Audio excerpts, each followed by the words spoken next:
चाकणजवळील रासे गावातील डोंगरावर असलेल्या श्री रेणुका देवी मातेच्या भंडारा येत्या मंगळवार या दिवशी आयोजन करण्यात आलाय। नवसाला पावणाऱ्या या देवीच्या दरवर्षीप्रमाणे भंडारा मोठ्या उत्साहाने संपन्न होणार आहे।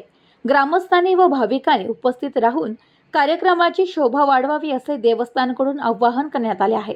दरवर्षी या मंदिरात अनेक भाविक दर्शनासाठी येत असतात व बोललेल्या नवस फेडण्यासाठी तालुक्यातून येत असतात। खेड तालुक्यातील एकमेव असलेले श्री रेणुका देवीचे मंदिर असून अनेक भाविक आषाढ महिन्यात व नवरात्रीला या ठिकाणी दर्शनासाठी येत असतात। 3.5 शक्तिपीठांपैकी एक असलेल्या माहूरगडाची श्री रेणुका देवीचे हुबेहूब रूप व सुबक मूर्ती खेड तालुक्यातील रासे गावातील डोंगरावर रेणुका देवीच्या मंदिरात विराजमान आहे। अत्यंत सुबक काळ्या पाषाणातील देवीची मूर्ती या ठिकाणी पाहायला मिळते। प्रतिनिधी कुणाल शिंदे, न्यूज टुडे 24 चाकण, पुणे।